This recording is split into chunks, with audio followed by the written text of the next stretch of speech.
अस्सलाम वालेकुम। मैं मलिक रियाज़ हूँ। आप यूट्यूब चैनल देख रहे हैं। हम बात कर रहे हैं असहाब काफ के हवाले से, और ये आज उसका आखिरी पार्ट है। ये पार्ट नंबर 6 है कि असहाब काफ में से सबसे पहले एक आदमी की आंख खुली, और जब उसकी आंख खुली तो ज़ाहिर बात है उसकी वजह से फिर एक और की आंख खुली। इस तरह सारे लोग जाग गए चंद ही लम्हों में। जब वो जाग गए तो उन्होंने आपस में बात की कि हम कितना टाइम के लिए सोए हैं।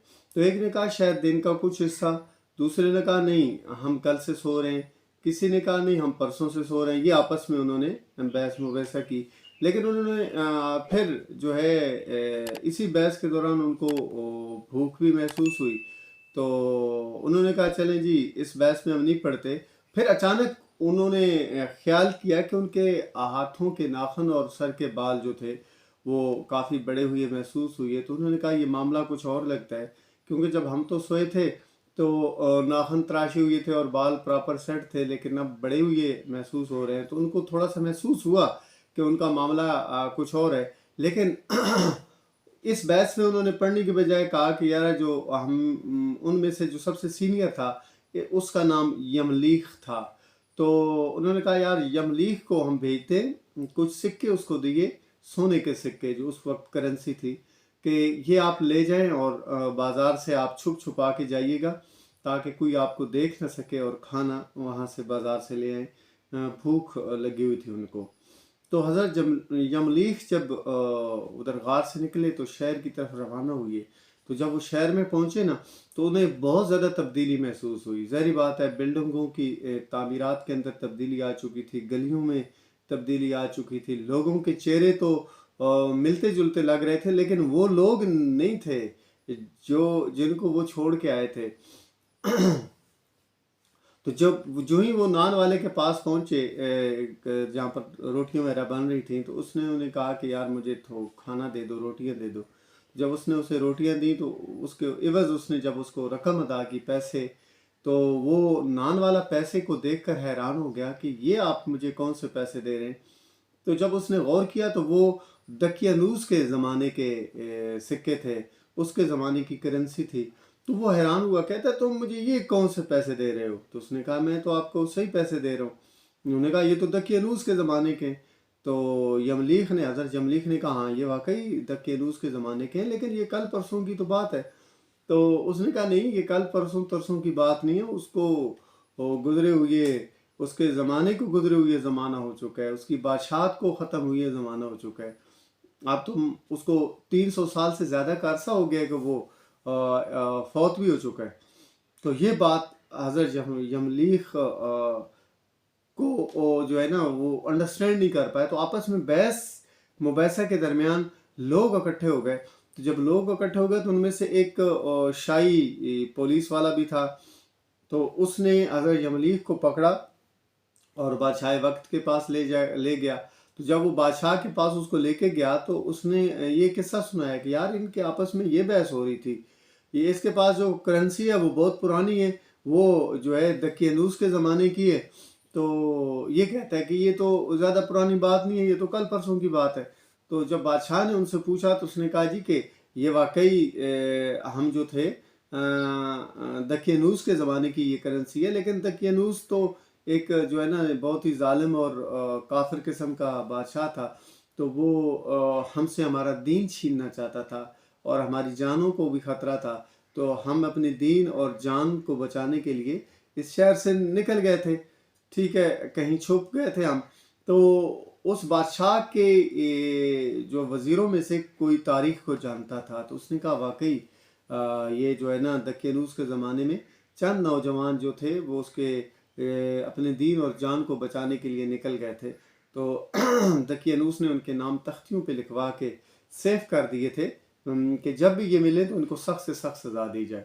तो जब उन तख्तियों को मंगवाया गया तो उसमें हज़रत यमलीख ने जब नाम पढ़े तो उसने उसकी तस्दीक की कि वाकई हम ही लोग हैं वो। तो वो बादशाह भी हज़रत यमलीख के साथ हो लिया, कुछ वज़रा और कुछ लोग और भी साथ हो लिए। तो वो रवाना हो गए उस गार की तरफ। तो जब गार के अंदर बैठे हुए बाकी साथियों ने इतने सारे लोगों को देखा तो वो थोड़े से घबरा गए कि शायद हम पकड़े गए तो अब तो हमें सज़ा से कोई नहीं बचा सकेगा। لیکن حضرت جملیق تھوڑا آگے بڑھے اور ان کو تسلی دی کہ ہم معاملہ کچھ اور ہے، پکڑے ہم نہیں گئے، معاملہ کچھ اور ہے۔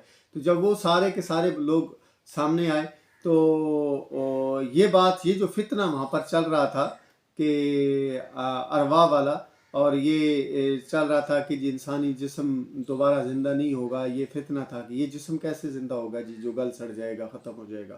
تو یہ والا جو بات تھی، یہ اس وقت لوگوں نے جب اپنی آنکھوں سے دیکھا کہ اللہ پاک نے اپنے پاک بندوں کو، اپنے برگزیدہ بندوں کو 309 سال تک زندہ رکھا، بغیر کچھ کھائے پیے، بغیر کچھ انرجی لیے، تو وہ دوبارہ بھی تو زندہ کر سکتا ہے۔ یہ بات، یہ مسئلہ ان کا ختم ہو گیا، ٹھیک ہے، ان کے نیک بندوں کی وجہ سے۔ نیک بندے ہمیشہ فتنوں کو کی کلا کمان کے لیے آتے ہیں، اس فتنے کو ختم کرنے کے لیے آتے ہیں۔ اللہ تعالیٰ انہیں بھیجتا ہے اس لیے کہ لوگوں کے اندر جو دین سے دوری ہے نا وہ ختم ہو جائے۔ تاریخ سے، اسٹارٹ سے لے کر، یہ واقعی، اس واقعی کو کوئی انکار نہیں کر سکتا۔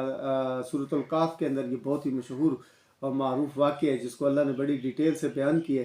تو اللہ کے نیک بندوں کا کام یہ ہوتا ہے کہ وہ بکھری ہوئی انسانیت کو، جو لوگوں کا دین ختم ہو چکا ہوتا ہے، دھرم ختم ہو جاتا ہے، عقائد عجیب و غریب قسم کے ہو جاتے ہیں، تو وہ دوبارہ آتے ہیں اور دوبارہ لوگوں کو اچھے عقیدے کے اوپر، جو اللہ کی حقیقی عقیدہ ہے اس کے اوپر لے کے آتے ہیں۔ تو وہ لوگ لوگ ان کی اس بات سے قائل ہو گئے۔ تو پھر جب ان کو دوبارہ جو طبعی موت ہوتی ہے، وہ جب موت ان کو ہوئی تو لوگوں نے ان کو اسی غار کے اندر دفن کیا جس میں انہوں نے 309 سال گزارے تھے۔ تو سارے کے سارے لوگ اس بات پہ بھی تھوڑی سی یہ جو ہے نا ہے بحث ہے کہ کچھ لوگوں کا خیال تھا کہ یہ جو ہے یہاں پر یہ غار ہے، یہاں پر ہم کوئی بلڈنگ تعمیر کر دیں، کوئی عمارت بنا دیں، لیکن کچھ لوگوں نے اس پہ زیادہ احتجاج کیا، نہیں، یہاں پر عمارت نہیں بناتے، بلکہ یہاں پر مسجد تعمیر کرتے ہیں، ان کو یہاں پر دفن کریں گے، مسجد یہاں پر تعمیر کرتے ہیں، لوگ یہاں پر آئیں گے، نمازیں پڑھیں گے، نوافل ادا کریں گے، اور اللہ کے نیک بندوں کے پاس بیٹھ کے اللہ کا قرب حاصل کریں گے۔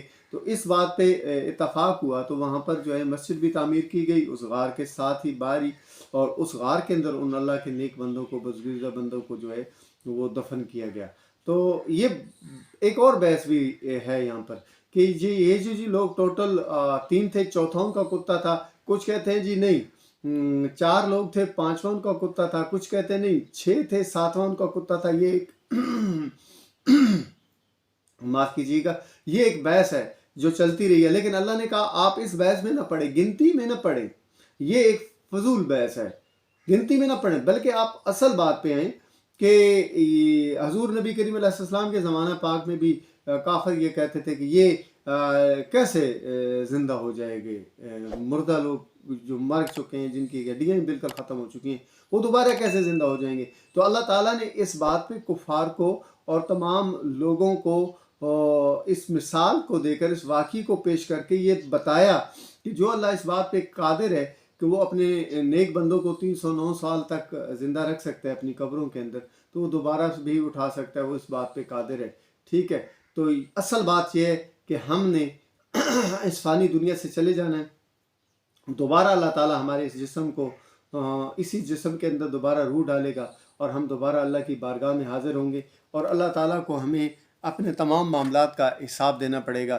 اس لیے آپ سب سے گزارش ہے کہ اپنے رابطے کو، اپنے تعلق کو اللہ تعالیٰ کے ساتھ اور اس کے محبوب کے ساتھ مضبوط کیجیے، اور اللہ کے محبوب کے ساتھ رابطہ مضبوط کرنے کا ایک ذریعہ اور ایک وسیلہ یہ بھی ہے کہ آپ پر، آپ کی اولاد پر دل و جان سے درود و پاک کا نذرانہ پیش کر دیں، اور مجھ ناچیز کو اپنی دعاؤں میں یاد رکھیں۔ اللہ حافظ۔